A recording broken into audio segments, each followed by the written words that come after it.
తొలిపలుకు channel కు స్వాగతం. నేను లాలిత్య. నేటి ముఖ్యాంశాలు చూద్దాం. గాన కోకిల ఎస్ జానకి కన్నుమూత, శోక సంద్రంలో సినీ సంగీత ప్రపంచం. కాళేశ్వరంపై ఎన్డీఎస్ఏ నివేదికే ప్రామాణికం, సీఎం రేవంత్ రెడ్డి స్పష్టం. సెప్టెంబర్ లేదా అక్టోబర్లో స్థానిక ఎన్నికలు, సిద్ధంగా ఉండాలని పిలుపునిచ్చిన చంద్రబాబు.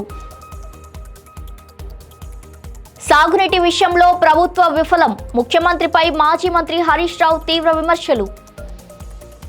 వియత్నాం బోటు ప్రమాదం, భారతీయుల మృతి, ఏపీకి చెందిన 3 ప్రాణాలు కోల్పోయారు.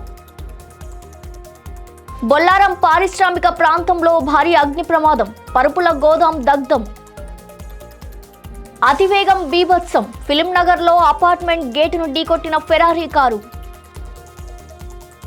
5 మిలియన్ల మొక్కల లక్ష్యంతో మిషన్ ప్రారంభించిన అమిత్ షా. ఇరాన్ అమెరికా ఉద్రిక్తతలు తీవ్రం, క్షిపణి హెచ్చరికలు, ప్రతిదాడులతో పశ్చిమాసియాలో ఉద్రిక్త వాతావరణం. సామాన్యులతో మాట్లాడిన అరవింద్ కేజ్రీవాల్, E20 ఇంధనంపై కేంద్రంపై విమర్శలు. దక్షిణాది గాన కోకిల ప్రముఖ నేపథ్య గాయని ఎస్ జానకి 88 ఏళ్ల వయసులో గుండెపోటుతో కన్నుమూశారు.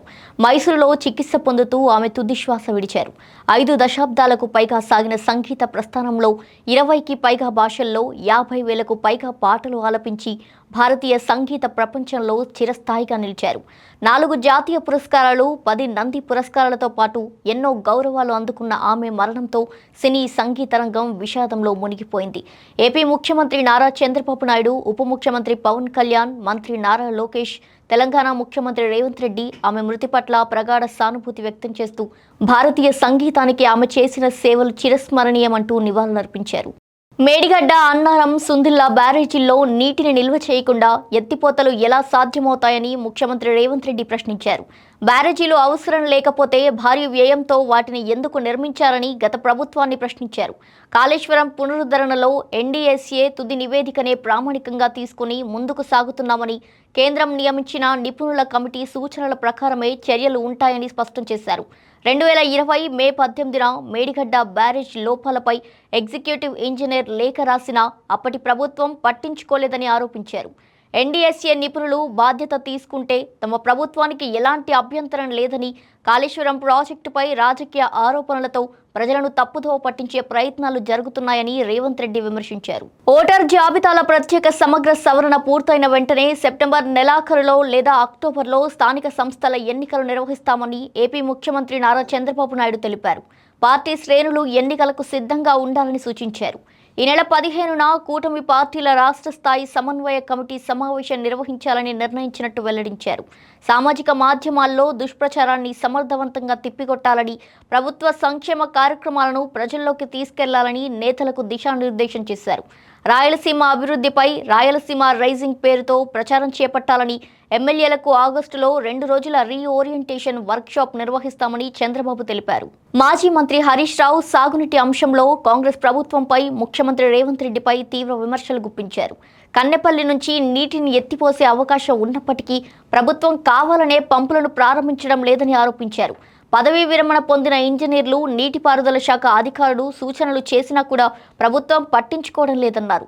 రైతులకు నీరు అందించాలన్న డిమాండ్కు బదులుగా ప్రతిపక్షాలపై బెదిరింపులకు దిగడం బాధాకరమని విమర్శించారు.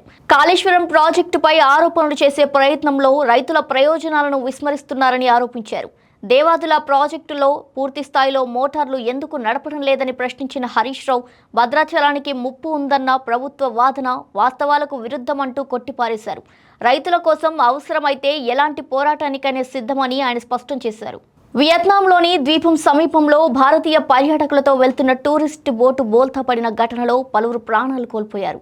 భారత రాయబార కార్యాలయం వెల్లడించిన వివరాల ప్రకారం 15 మంది భారతీయులు మృతి చెందగా వారిలో తమిళనాడుకు చెందిన 10 మంది, ఆంధ్రప్రదేశ్కు చెందిన 3, కేరళకు చెందిన 2 ఉన్నారు. ఏపీ నుంచి కడపకు చెందిన శ్రీధర్, మచిలీపట్నానికి చెందిన జయశ్రీ, హిందూపురానికి చెందిన రవితేజ మృతి చెందారు. ప్రమాద సమయంలో బోటులో 32 మంది భారతీయ పర్యాటకులు, 4 సిబ్బంది ఉన్నారు. ఈ ఘటనపై రాష్ట్రపతి ద్రౌపది ముర్ము, ప్రధాని నరేంద్ర మోదీ తీవ్ర సంతాపం వ్యక్తం చేశారు. భారత రాయబార కార్యాలయం సహాయక చర్యలను సమన్వయం చేస్తున్నారు. సంగారెడ్డి జిల్లా బొల్లారం పారిశ్రామిక ప్రాంతంలోని సెంచరీ పరుపుల గోదాంలో భారీ అగ్ని ప్రమాదం చోటు చేసుకుంది. ఒక్కసారిగా మంటలు ఎగిసిపడ్డంతో దట్టమైన నల్లటి పొగ ఆ ప్రాంతమంతా వ్యాపించి స్థానికుల్లో భయాందోళన నెలకొంది. సమాచారం అందుకున్న అగ్నిమాపక సిబ్బంది ఫైర్ ఇంజన్లతో ఘటనా స్థలానికి చేరుకొని మంటలను అదుపులోకి తీసుకొచ్చారు. ప్రమాద సమయంలో గోదాంలో ఎవ్వరూ లేకపోవడంతో ప్రాణ నష్టం జరగలేదని అధికారులు తెలిపారు. అయితే భారీ సంఖ్యలో పరుపులు, ముడిసరుకు అగ్నికి ఆహుతైనట్టు సమాచారం. అగ్ని ప్రమాదానికి గల కారణాలు, ఆస్తి నష్టంపై పోలీసులు కేసు నమోదు చేసి దర్యాప్తు చేపట్టారు. హైదరాబాద్లోని ఫిల్మ్ నగర్లో తెల్లవారుజామున ఓ ఫెరారీ కారు బీభత్సం సృష్టించింది. అతివేగంగా దూసుకువచ్చిన కారు హిల్ వ్యూ అపార్ట్మెంట్ గేటును బలంగా ఢీకొట్టడంతో ముందు భాగం పూర్తిగా ధ్వంసమైంది. ప్రమాదం జరిగిన వెంటనే కారులో ఉన్న యువకులు అక్కడి నుండి పరారయ్యారు. సమాచారం అందుకున్న పోలీసులు కారును స్వాధీనం చేసుకుని పోలీస్ స్టేషన్కు తరలించారు. మద్యం మత్తులో వాహనం నడిపారా లేక అతివేగమే ప్రమాదానికి కారణమా అనే కోణంలో దర్యాప్తు కొనసాగుతుంది. ఈ ఘటనలో ప్రాణ నష్టం జరగకపోవడంతో అంతా ఊపిరి పీల్చుకున్నారు. అయితే నగరంలో అతివేగం, నిర్లక్ష్యపు డ్రైవింగ్ పై మరోసారి ఆందోళన వ్యక్తమవుతుంది. కేంద్ర హోంమంత్రి అమిత్ షా గుజరాత్లోని అహ్మదాబాద్లో మిషన్ 5 మిలియన్ ట్రీస్ కార్యక్రమాన్ని ప్రారంభించారు. అహ్మదాబాద్ మున్సిపల్ కార్పొరేషన్ ఆధ్వర్యంలో చేపట్టిన ఈ కార్యక్రమంలో పాల్గొని మొక్కలు నాటారు. అనంతరం నగరంలో పలు అభివృద్ధి పనులకు ప్రారంభోత్సవాలు, శంకుస్థాపనలు చేశారు. ఈ సందర్భంగా మాట్లాడిన అమిత్ షా పర్యావరణ పరిరక్షణ ప్రతి ఒక్కరి బాధ్యత అని, పెద్ద ఎత్తున మొక్కలు నాటడం ద్వారా పచ్చదనాన్ని పెంచాలని పిలుపునిచ్చారు. ప్రజల భాగస్వామ్యంతో 5 మిలియన్ల మొక్కలు నాటే లక్ష్యాన్ని విజయవంతం చేయాలని ఆయన ఆకాంక్షించారు. పశ్చిమాసియాలో ఉద్రిక్తతలు మరింత పెరుగుతున్నాయి. ఇరాన్పై భారీ సైనిక చర్యకు సిద్ధమని, 1000 క్షిపణులు సిద్ధంగా ఉన్నాయని, వాటి వెంట మరికొన్ని వేల క్షిపణులు దూసుకొస్తాయని అమెరికా అధ్యక్షుడు డొనాల్డ్ ట్రంప్ తన ట్రూత్ సోషల్ మీడియా వేదికగా పోస్ట్ చేశారు. దీనికి ప్రతిస్పందనగా అలీ ఖమైనీ హత్యకు ప్రతీకారం తప్పదని మోస్తాబా ఖమైనీ ప్రకటించారు. ఇక ఇదే సమయంలో హర్ముజ్ జలసంధి అంశం, అమెరికా వైమానిక దాడులు, ఇరాన్ ప్రతిదాడులతో పరిస్థితులు మరింత ఉద్రిక్తంగా మారాయి. ఖతార్, కువైట్, బహ్రెయిన్, జోర్డాన్లోని అమెరికా సైనిక స్థావరాలపై దాడులు చేసినట్టు ఇరాన్ ప్రకటించగా ఈ ఘటనలపై అమెరికా, ఖతార్ అధికారుల నుంచి అధికారిక ప్రకటన వెలువడలేదు.